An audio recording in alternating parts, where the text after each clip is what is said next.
जय श्री राम। आज हम आपको पितृदोष उत्पन्न होने वाली लक्षण बता रहे हैं।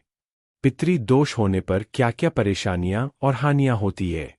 पितृदोष में परिवार के जीवन की धारा ही बदल जाती है और चारों तरफ से परिवार पर मुसीबतों और मुश्किलों का पहाड़ टूट पड़ता है। एक तरफ से संतान को लेकर समस्याएं बढ़ने लगती है तो दूसरी तरफ से घर के मजबूत रिश्ते खराब होने लगते हैं।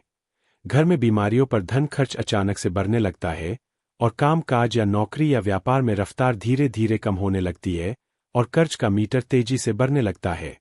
इंसान कुछ समझ ही नहीं पाता है और इतनी सारी समस्याओं एक साथ धावा बोल देती है जब घर में पितृदोष का प्रवेश होता है। पितृदोष जिंदगी की जड़ें ही कमजोर कर देता है और जीवन में स्थिरता खत्म हो जाती है। भविष्य को लेकर चिंता और डर परेशान करने लगता है क्योंकि जिंदगी में आगे कोई सही दिशा भी नजर नहीं आती है।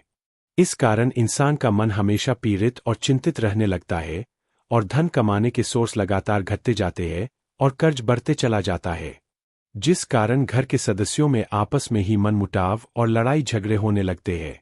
घर में लगातार कोई न कोई बीमार पड़ता है और इन लोगों की कमाई कर्ज चुकाने, डॉक्टर की दवाइयां खाने में और कोर्ट केस में ही खत्म होती है। अगर गलती से ये लोग धन जमा कर ले तो इनका धन गलत जगह फंस जाता है या कोई दूसरा खाकर चला जाता है। अगर आप पितृदोष के शिकार हो चुके हैं और आपकी जिंदगी से सब कुछ खत्म हो गया है और आपके पास कुछ भी नहीं बचा है तो आप ये उपाय करें।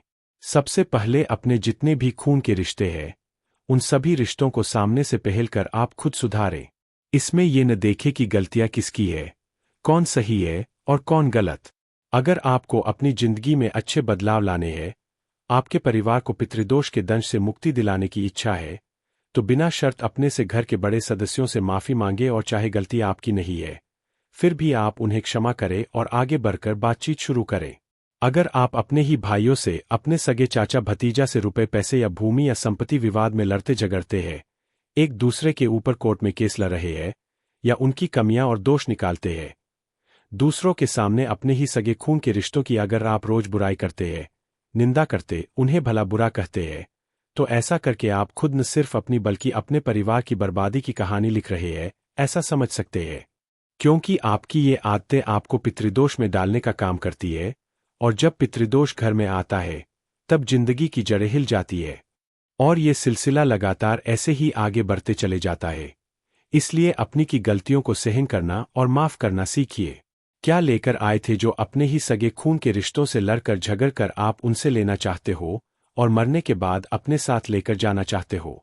जो इंसान अपने खून के रिश्तों से जैसे अपने माता पिता, भाई बहन, चाचा ताऊ, बेटा बेटी, बहन बुआ से लड़ेगा और रोज सुबह शाम जो अपने इन रिश्तों की बुराई करेगा, इनके दोष दूसरों को बताएगा या रोज इनकी कमियां निकालेगा, वह इंसान और उसका पूरा परिवार पितृदोष का शिकार जरूर होगा और आगे जाकर उस परिवार की दुर्गति को भगवान भी नहीं बचा सकते हैं।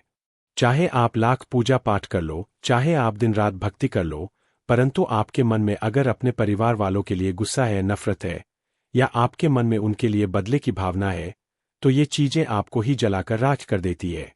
इसलिए अगर आप पितृदोष से मुक्त रहना चाहते हैं और जीवन में आगे बढ़ना चाहते हैं तो नुकसान खाना पड़े खा लो, गालियां सहनी पड़े सह लो, पर रिश्तों को मत छोड़ो।